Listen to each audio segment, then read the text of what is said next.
All right, let's start all this again. Now we have the sound.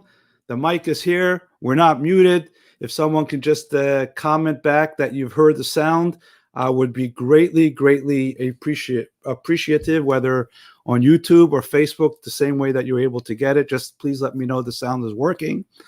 In the meantime, I'll start again. Have a wonderful Erev, good Shabbos to all of you. You know, as you can tell, we're a little rusty. Okay, the sound is good. All right, so we're a little rusty, but we'll get this back on track. I want to welcome you to the Erev Shabbos, the pre-Shabbat Sermonette. Let me just get back to that. Since Shabbos is earlier, so we have moved the time to 2 o'clock. It's the middle of the day. It'll be a little shorter program till we have more time coming up in the spring, hopefully. But never despair. The 3 new programs that we have: Sunday morning at 11 o'clock, Lox, Bagels, and Life virtual. You bring the lox and bagels to your dining room, breakfast table. I'll bring some meaningful life lessons. 11 o'clock on Sunday. Then we have the midweek boost, the Wednesday at 8:30 a.m. And then we have, of course, the pre-Shabbat Sermonette at 2 o'clock. But what I've done this time is I've created a link, jewishcenter.info/Rabbi Shem Tov. Whenever you go in there, you'll see what the correct link is for the new program. You'll have recordings of the previous programs. So although I'll be here every Friday at 2, I hope, and Sunday at 11 and Wednesday at 8:30 a.m., if you cannot make it, don't worry. Just go to the link. The recording will be there, and you'll be able to participate and allow me to share the beautiful messages that inspire me, that I hope will inspire you as well. So as it looks like we've got the sound and everything is good. So good Erev Shabbos, my dear friends. Let's talk a little bit about this week's Torah portion. And this Torah portion is sort of a personal inspiration, as it has to do with something a conversation I had with someone earlier this week. But let's open with a little joke. This week's portion talks about the life and death of our matriarchs, Sarah and Abraham. So it reminds me of an individual, a very devout Jew, who all his life went to synagogue, went to services, had the Seder, kept kosher, put on tefillin, did it all. And he's 89 years old, and he's on his deathbed. And he tells his daughter, you know, Sheifele, call the priest. The priest? Papa, you sure the priest, not the rabbi? Sheifele, I told you, call me the priest. Said, Papa, the priest. She thought maybe he went off. Said, all your life you've been such a devout Jew. You're born a Jew. You lived a Jew. Why now? He looks at her and says, just in case. And it's a nice joke, but many times you can tell a person the way they leave this world. When we want to evaluate life, we look back at once the life is over, what kind of life did they live till the end? Many times you have a meeting with a person, and there's a saying, don't watch the person how they walked in or how they negotiated. Watch how they left and closed the door, because that's when you'll see the real person. And my friends, when we talk about life and what life is really all about, I had a little bit of I don't know how to describe this, an interesting soul-shifting or surprising conversation this week with a friend of mine. And I called him, a friend of mine's a little older, he's in his 70s, and I called him up and I said, happy birthday. It was his birthday this week. He says, happy birthday. And he quotes, says, you know, Mark Twain said that the 2 most important times and happiest days in a person's life is the day he was born and the day he figures out why. And the man tells me in his 70s, when I'll figure out the second, then you can call and wish me a happy birthday. Now, this person on the surface is quite successful, has practically everything he needs, and yet he questions himself in somewhat cynical way, but I know he meant it. Why am I here? And to have to be able to figure that out at that point in life is a very, very challenging thing. So I want to talk to you about that, because when he told it to me, I reflected on this week's portion.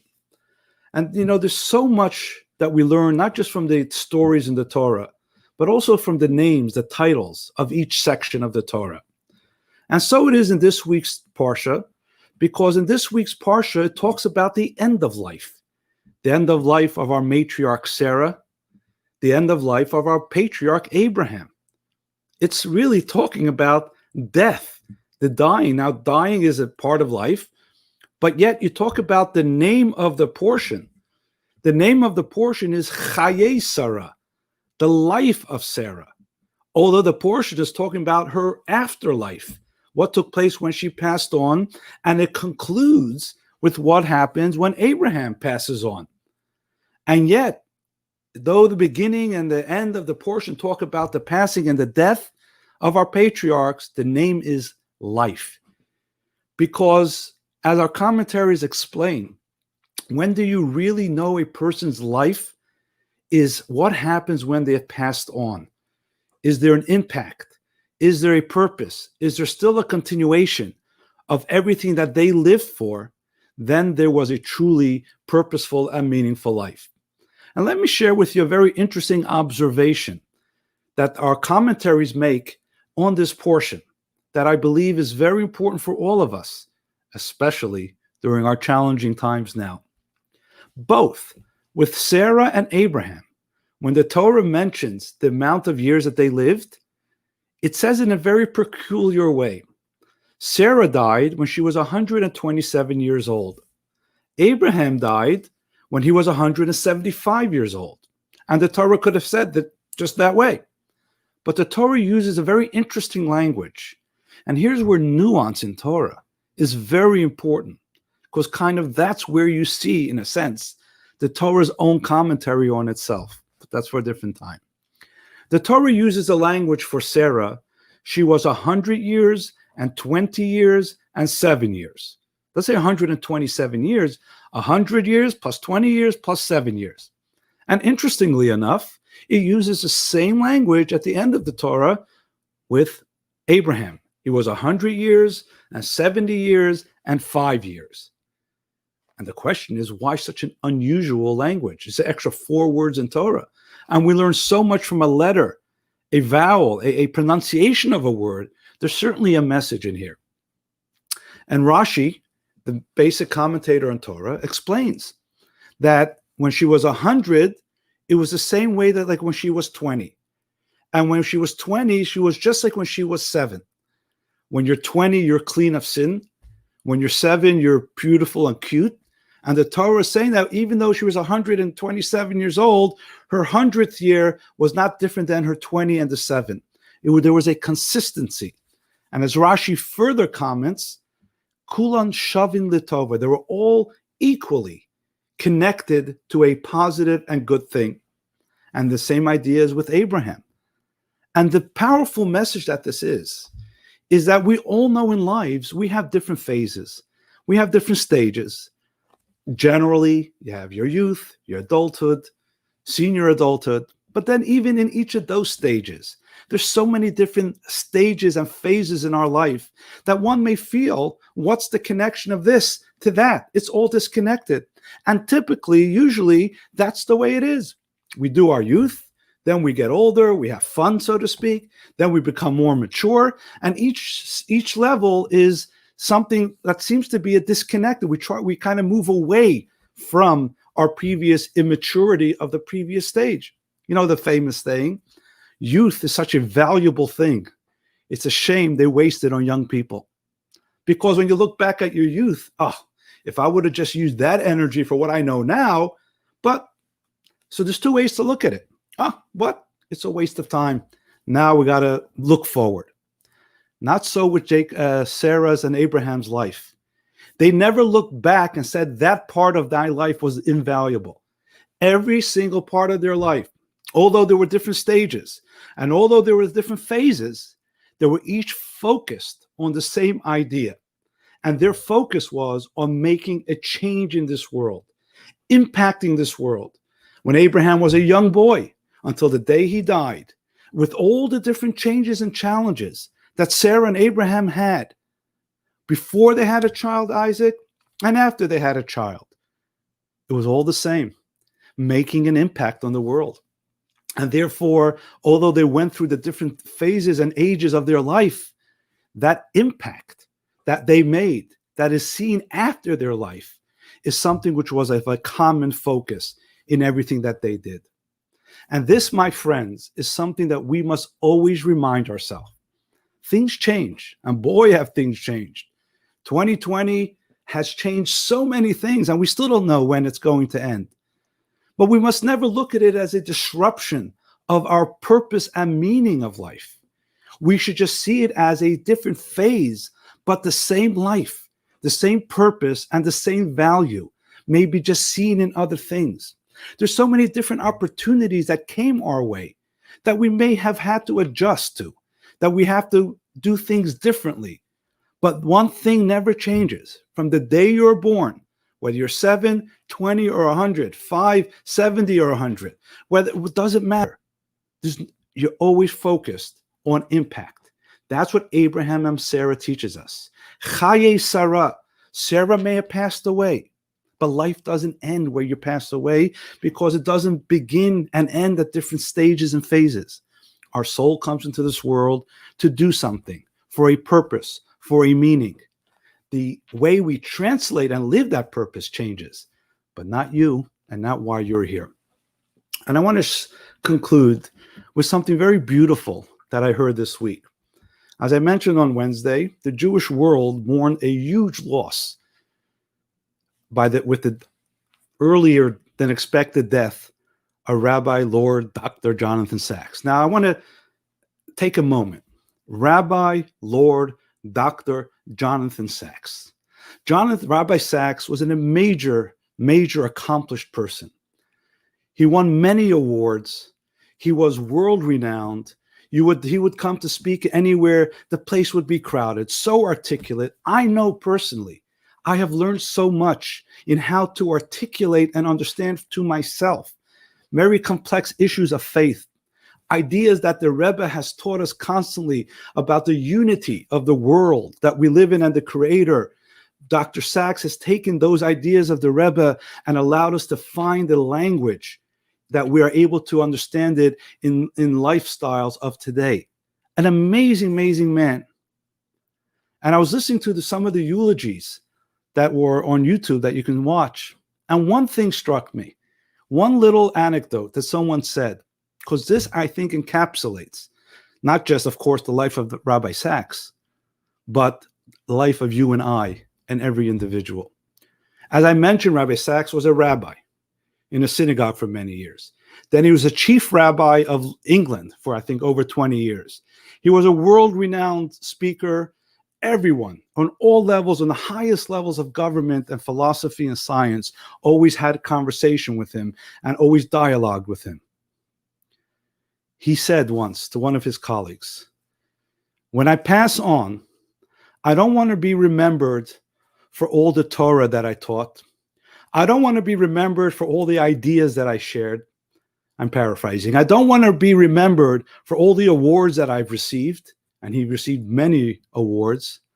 "I want to be remembered as a rabbi who gave children candy when they came to shul." Can you understand that? I want to be remembered for the candy that I gave to the children in shul. And to me, what that means is that it's not about the teaching of Torah.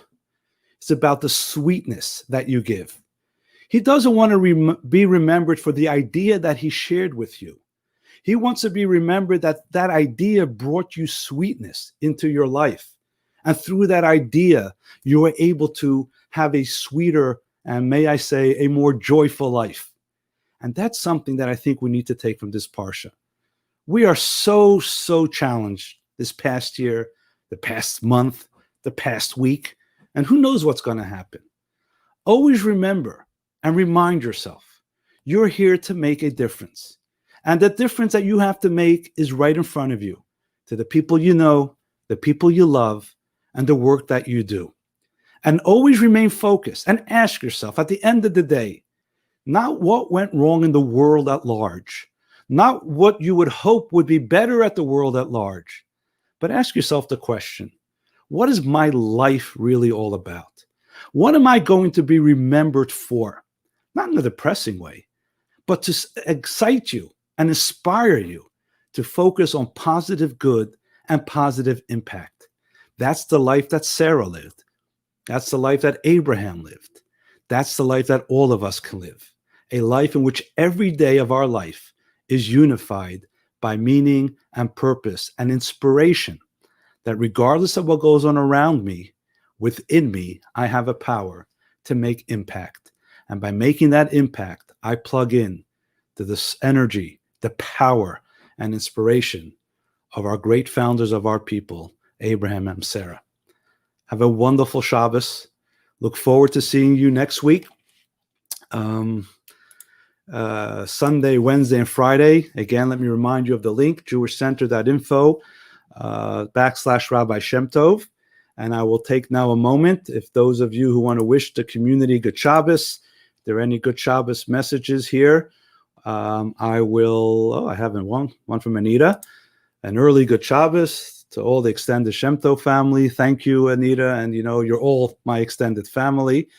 It takes a moment or two to get those messages back here, but if anyone wants to share a good Shabbos message with the community, feel free to do so. We'll wait a few seconds. In the meantime, let me remind you again that not only, of course, the / Rabbi Shem Tov 3 programs that we all have, but if you just go to jewishcenter.info or to the virtual jewishcenter.org, you will find a whole host of wonderful, amazing programs, both from Rabbi Weinstein, Rosie Weinstein, our Hebrew school, Rabbi Blecher. We're at it. Nothing's stopping us rabbis and rebbitzins of Lubavitch, Bucks County to help you, guide you, inspire you, and get through this challenging time in a very impactful way. So here we have a few good Shabboses. Arlene, a good Shabbos from Arlene Howard to everyone. A good Shabbos to everyone from Wendy. From here we have a Shabbat Shalom. Thank you. You're welcome, Sherry. Good Shabbos to everyone. And from Mara, we'll finish with good Shabbos, Rabbi Nevi. Thank you for these inspiring words. My pleasure. Hopefully we can continue to inspire each other, learn from each other. And of course, thank you, Rabbi, as always. And thank you, Anita. It's good to see you all. Oh, here we have one more before I sign off. Candy, good Shabbos, everyone. And good Shabbos to you all. Oh, one more. This is nice. Everyone's saying good Shabbos from Joel Greenberg. Let me get back here. Let me see if we can finish off and wish everyone a good Shabbos and a meaningful Shabbos, and hope to see you Sunday morning. All the best.